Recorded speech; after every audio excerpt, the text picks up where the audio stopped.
Quase 16 mil crianças e adolescentes sofreram acidentes de trabalho no Brasil nos últimos 15 anos. A informação e a conscientização são fundamentais para combater essa realidade. Em Santos, o tema é discutido em palestras com alunos. Você já deve ter visto uma cena como essa. Talvez você até tenha dado umas moedas.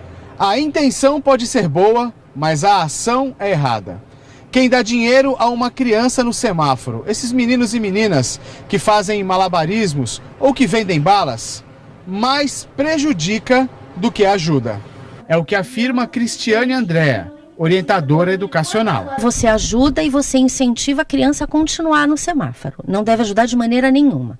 Lugar de criança é na escola, é brincando, é se socializando. Dados da OIT, a Organização Internacional do Trabalho, mostram que no Brasil, de 2002 a 2017, quase 16 mil crianças e adolescentes com até 18 anos sofreram acidentes de trabalho.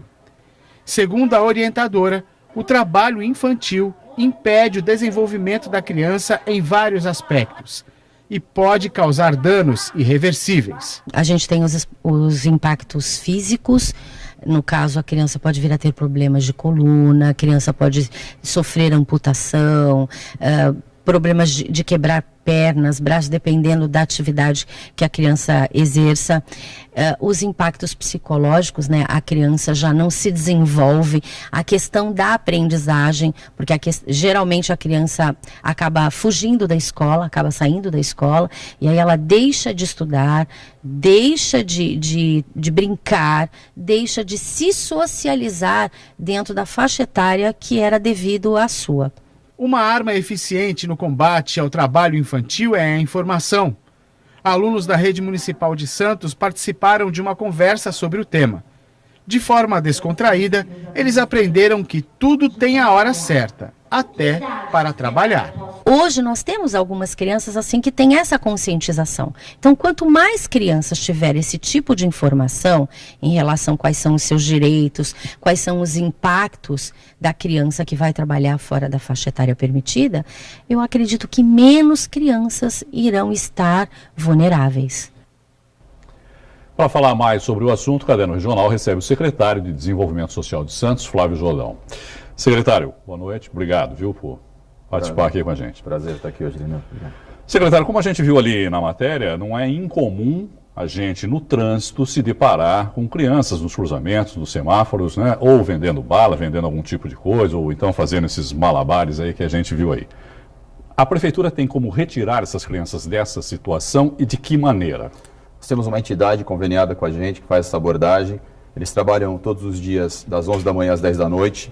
Na verdade, de terça até domingo, só segunda-feira que não tem esse serviço prestado. E as pessoas aí que tiverem ou perceberem alguma questão dessa, que possa acionar uma abordagem social como essa, entre em contato com o telefone 0800 17 7766 e denuncie para que a gente possa ir até o local para criar um vínculo com essa criança, né? Esse é o trabalho que é feito por essa entidade chamada ASP, que trabalha em convênio com a Prefeitura. Porque as crianças, de alguma maneira, se sentem assustadas, né, quando isso acontece, não é, secretário? Acabam... Sem dúvida, tem uma abordagem lá, enfim, isso tem várias reações da própria população, sociedade, enfim, mas é importante que essa equipe chegue, faça um levantamento de fato daquela criança e possa encaminhar para os nossos serviços. Nós temos o Centro de Referência de Especialidade de Assistência Social, que é o CREAS, né, que trabalha essas crianças. Todas as nossas crianças são referenciadas, nós sabemos quem são essas crianças que estão em Santos. É importante porque a equipe chega e acaba dispersando também, e muitos também são de fora, enfim, você tem uma característica bem diferente.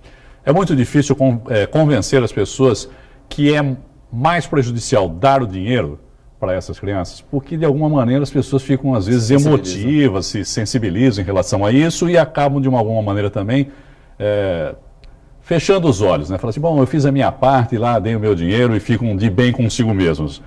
É difícil convencer as pessoas de que isso é pior? Com certeza, eu acho que nós precisamos fazer campanhas educativas, obviamente podendo orientar também. Isso acaba cronificando essas crianças nas ruas, o que é complicado. Então, que as pessoas possam entender que esse não é o melhor formato. Mas eu sei que é difícil também, porque obviamente as pessoas se sensibilizam, vê aquela criança com aquele papel, com aquele cartaz na mão, escrito, pedindo para comer, enfim, obviamente sensibiliza qualquer um, não dá para passar ileso nisso, mas isso é um processo muito ruim para tirar essas crianças das ruas, né? Quer dizer, nós temos outros, como foi colocado na matéria, tem outros lugares para que ela possa atuar, enfim, né? A gente faz um trabalho intersetorial extremamente importante, né? O CREAS faz esse trabalho para a gente, obviamente, conversando com a Secretaria de Educação, com a Secretaria de Cultura, com a Secretaria de Esporte, para poder encaminhar essas crianças para suas afinidades, né? Então, esse é o importante. Santos tem um programa muito interessante, que é o Escola Total, né? Que é o contraturno. Então, a gente tem como encaminhar e é importante que as pessoas possam saber também e que não dê, porque justamente se não tiver o dinheiro, obviamente que essas crianças não ficarão naquele local. E que idade existe a possibilidade de a criança trabalhar, secretário? Na verdade, criança e adolescente, né? Crianças pequenas a gente percebe, até 17 anos, enfim, e essa abordagem é feita e a gente vai monitorando para fazer o acompanhamento delas. Mas existe uma idade que é permitido, por exemplo, em que caso não é considerado, por exemplo, exploração infantil? Não tem. Não existe criança especificamente. Não existe uma idade que é permitido, né? Não existe, até 17 anos você não pode trabalhar. Até 17 anos, qualquer tipo seria exploração infantil ou trabalho infantil não recomendado. E os pais que acabam permitindo que os filhos tenham essa atividade, podem ser responsabilizados, não é? Com certeza, devem ser responsabilizados. Eu acho que é importante que as pessoas também possam procurar um conselho tutelar ou até mesmo a nossa abordagem, esse telefone que eu passei, volto a repetir, 0800 17 7766, 17 7766, para que possa ser tomada uma atitude aí, né, coibindo esse tipo de ação, obviamente responsabilizando quem de fato está explorando essa mão de obra. A Prefeitura tem alguma estatística em relação ao trabalho infantil na cidade? Tem sim. Nós temos aqui, no último mês, fizemos um balanço, tivemos 70 crianças em situação de rua, 30% dessas crianças são da cidade de Santos. Como eu falei, nós conhecemos e sabemos todas elas quem são, e 70% são de outros municípios, sendo que 90% desses 70% são da cidade de São Vicente. A Prefeitura tem um trabalho também em relação a moradores de rua, não é, secretário? E agora a Prefeitura acaba de inaugurar um abrigo que recebe moradores em situação de rua com animais de estimação. Queria que o senhor explicasse por quê, porque o animal de estimação também era um impedimento para esses moradores irem para o abrigo, não é? Sem dúvida, é uma novidade. Na verdade, a gente não tem na Baixada Santista nenhum equipamento que atenda a população em situação de rua com animais. Nós abrimos o abrigo de inverno, que é muito comum, né, secretário? A gente vê a pessoa em situação de rua, normalmente tem lá um animal junto com ele. A única referência dela, na verdade, é um cachorro, muitas vezes é um animal, né? E que são muito fiéis. São fiéis, talvez uma das únicas coisas que ele tem de referência realmente por aqui. E assim, eles muitas vezes não vão para o nosso abrigo por conta disso. E aí a gente definiu por fazer isso nesse abrigo provisório. Nós temos esse abrigo que nós abrimos na sexta-feira passada, no dia 15, com 40 vagas. Nós damos lá, eles entram às 18 horas e saem às 6 da manhã. A gente dá uma janta e um café da manhã para eles, kit higiene, toalha descartável, cobertor para que eles possam dormir, uma cama confortável para que eles possam ter uma condição boa. E agora aí tem essa novidade também, que tem a possibilidade de se levar um animal também para que possa fazer companhia ali no ambiente que ele tiver acolhido. A Prefeitura pensa em fazer outros abrigos nesse mesmo assim, esquema? A gente na verdade fez um piloto que a gente tem certeza que vai dar certo. Primeiro que a repercussão disso foi excelente, foi ótimo. É uma necessidade, isso já existe em vários outros lugares, aqui na Baixada ainda não tem, mas em outros lugares já existe, em São Paulo já existe bastante, e a ideia, na verdade, é a gente replicar isso para outros lugares, vamos pegar esse modelo e a gente tendo condição de fazer, nós vamos fazer dentro da estrutura que nós temos. Tem alguns equipamentos que têm essa estrutura dentro dos nossos, outros não têm, teria que ter uma mudança de local, enfim, então a gente está avaliando, vamos fazer um piloto nesses 60 dias que nós teremos o abrigo de inverno e depois de 60 dias a gente vai estudar o que a gente vai fazer.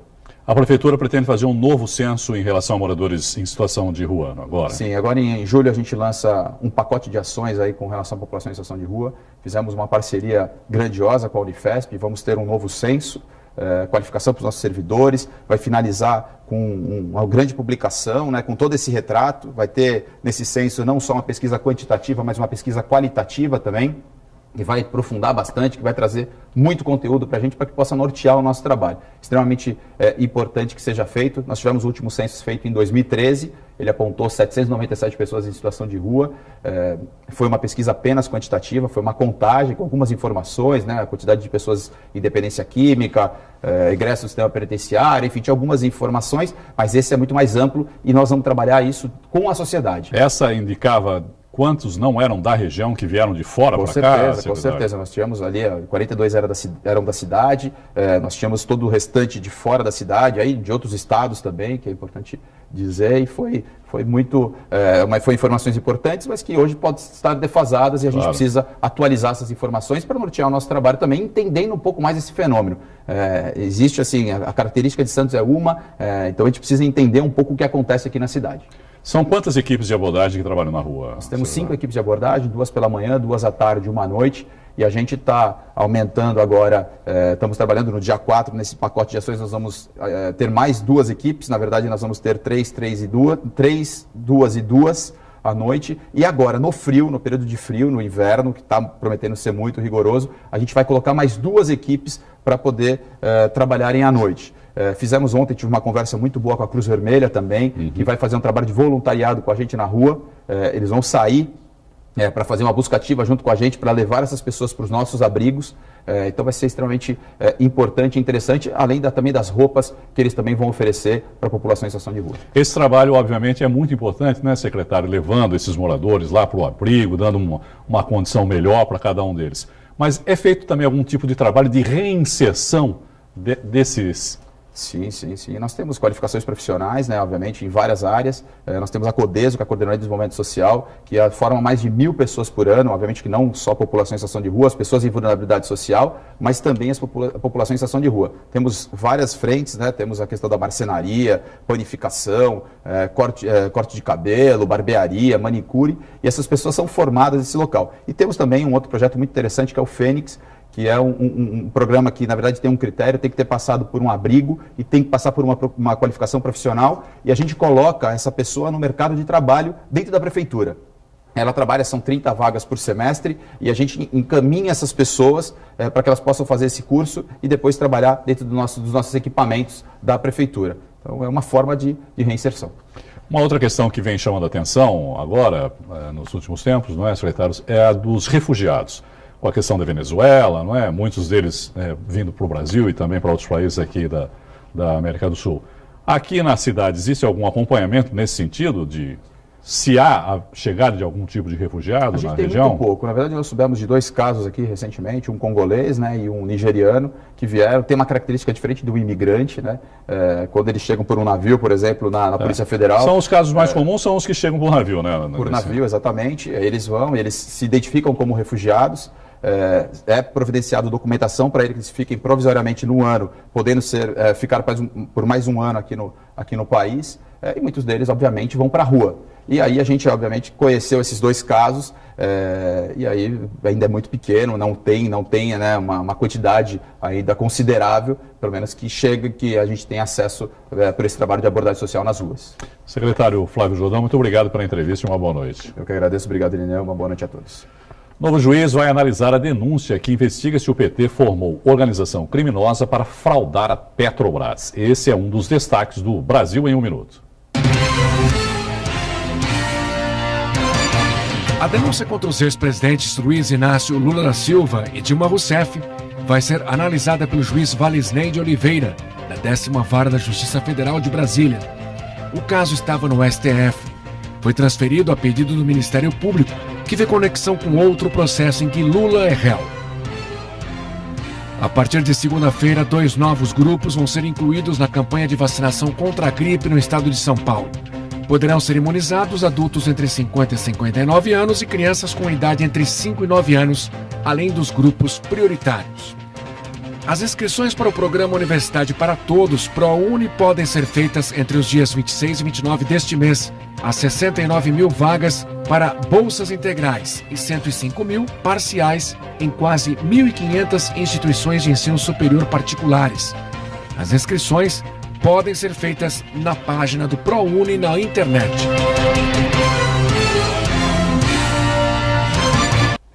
Os inscritos no processo seletivo das escolas técnicas estaduais para o 2º semestre já podem conferir a lista com os locais de exame.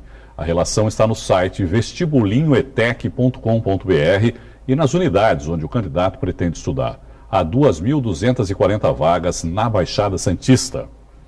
A primeira edição dos Jogos Escolares Unisanta de Basquete 3x3 reuniu cerca de 100 alunos de escolas da Baixada Santista. A competição foi no poliesportivo da universidade no fim de semana.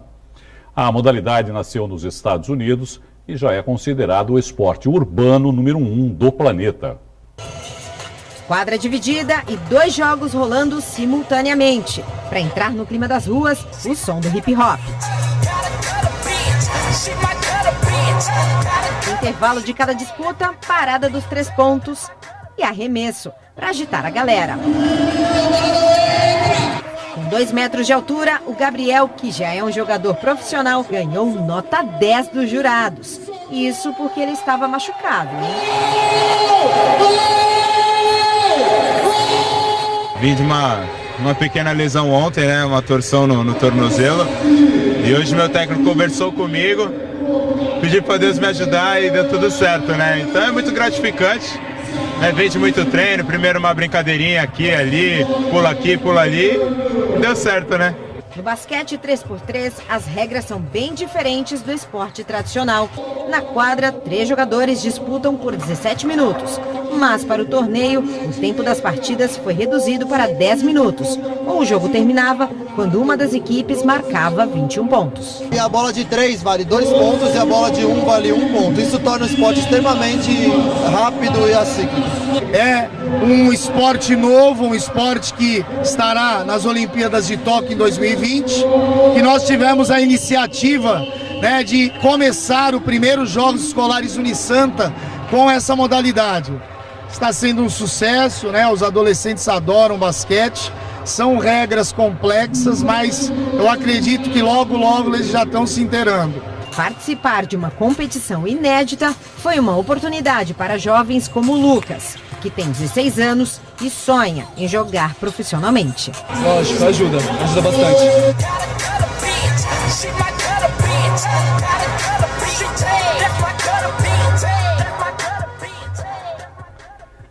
Em primeiro lugar ficou o Colégio Liceu São Paulo, seguido pelo Jean Piaget e o Itá, de São Vicente. Há 110 anos, os primeiros japoneses chegavam ao Brasil a bordo do navio Kassato Maru. O desembarque foi no Porto de Santos. Para comemorar a data, a comunidade nipônica na região ganhou um presente histórico.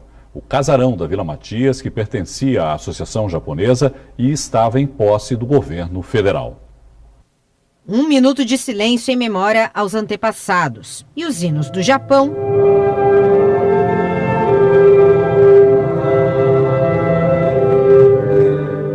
e do Brasil.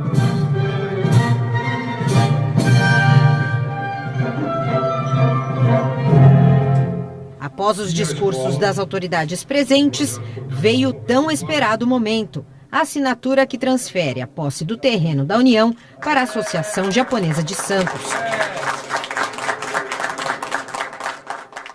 Sayoko é filha do Aratacami, um dos ex-presidentes da associação, um japonês que veio para o Brasil aos 11 anos de idade e não viveu para ver esse dia chegar. Ele faleceu este ano, né? Então é uma data muito importante, era um grande sonho dele, porque a Associação Japonesa não tinha sede. Mesmo assim, ele lutou, né? E hoje conseguiu definitivamente. A atual presidente da associação relembra a luta para conseguir a doação do imóvel. O primeiro documento que entrou para o governo federal foi em 94, com o deputado federal Koiuira. Depois ficou um tempo parado. Em 2006, um pouco antes de 2006, houve uma movimentação da comunidade junto com o vereador, na época era o vereador Sadao Nakai, junto com outros vereadores da época daqui da cidade de Santos, que também ajudaram muito, e a gente obteve então a concessão de uso do imóvel. E agora, em 2016, então o deputado federal João Paulo articulou para que a gente conseguisse realmente, efetivamente, a permissão que o governo federal, então, no caso, o presidente, assinou o termo dizendo pode doar agora o imóvel para a associação, né? Nós estamos fazendo o ato mais significativo em homenagem e reconhecimento à população japonesa, os primeiros imigrantes e aos seus descendentes, porque eles ajudaram na construção da cidade, ajudaram na construção de São Paulo, do país. E, infelizmente, em função da Segunda Guerra Mundial, tiveram esse patrimônio, que é a escola japonesa, que foi adquirida há exatos 90 anos atrás, né? Ela foi tirada da posse e foi transformada num equipamento público utilizado pelo Exército Brasileiro, enfim.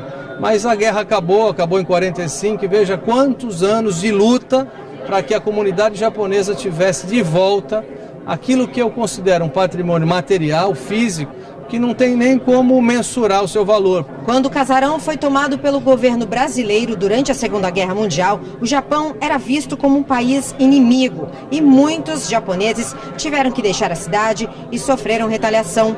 Por isso, a doação do imóvel para a Associação Japonesa de Santos representa e muito para a comunidade. Os japoneses que chegaram aqui ajudaram a fazer história no país, deram imensas contribuições à sociedade santista, à sociedade brasileira, necessitavam desse ato, desse justo reconhecimento do governo federal. Vinham professores do Japão para poder ministrar as aulas de japonês aqui. Então as crianças ficavam um dia inteiro, metade estudando o português e a outra metade o japonês.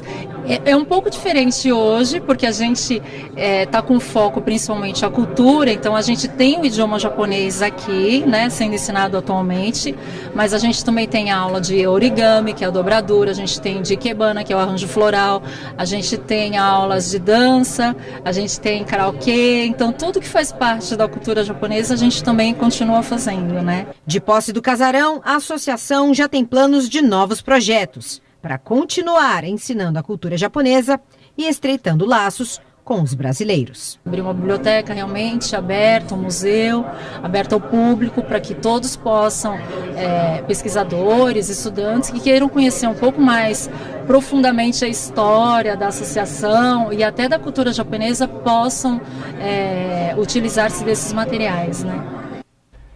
Trabalhos de alunos da Rede Estadual de São Vicente voltados às artes visuais foram premiados. As obras estão em exposição na cidade. É a mostra Além do Concreto. Um momento para ficar guardado na memória. Alunos da Rede Estadual de São Vicente foram premiados pelos trabalhos de arte visuais desenvolvidos ao longo do primeiro semestre. Destaque para esse trio, do Colégio Alexandrina Santiago Neto. As alunas produziram Pegada Caiçara. A gente fez um trabalho sobre os artistas plásticos da Baixada Santista. O meu grupo ficou com o Érico e o Wilson, que a gente fez a cadeira, pintou a cadeira do Cia Shaper, que é ligada ao meio ambiente. E a gente tentou retratar algumas coisas sobre o mar. A gente adora a professora e o nosso trabalho a gente buscou trazer muitas cores, a pegada da praia, porque a gente ia bem pra ela mesmo. E criar foi muito divertido, juntar todo mundo, principalmente turmas de outra sala, para estar ouvindo música, sentada. Foi muito potente na escola. Como é que foi ganhar esse prêmio, representando a sua escola? Eu realmente não esperava, estou muito feliz com elas e é isso. Um dos objetivos grandes é que os professores possam compartilhar com os demais os trabalhos, né? Replicar as boas práticas, mostrar o que realmente acontece nas escolas, que muitas vezes fica dentro daquele universo fechado e a gente gosta de colocar as luzes em cima e todo mundo poder participar desse sucesso, dessa alegria que é fazer uma obra de arte. Os alunos foram orientados pelos professores. Os critérios de avaliação foram criatividade e percepção para se expressar por meio da arte. A comissão julgadora foram alguns professores, também coordenadores aqui do núcleo, outros supervisores, os funcionários. Então, eu lanço, né, uma planilha, né, que eles saem pela exposição avaliando se está de acordo com o tema. A gente avalia a técnica, o capricho, a novidade, o inesperado, né, a simetria, a proporção. Eu vejo refletido nas obras que os alunos produziram que foi um grande esforço.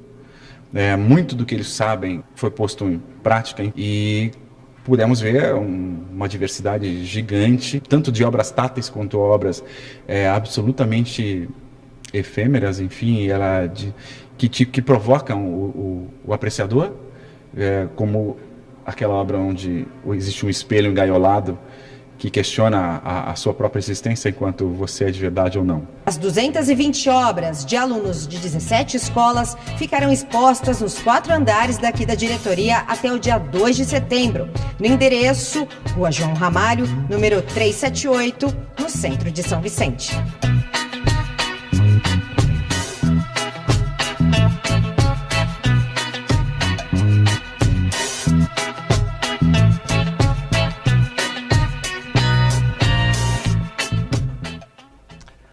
A edição de hoje termina aqui. No Santa Portal você encontra mais notícias de Santos e região. Uma boa noite e até amanhã. Tchau.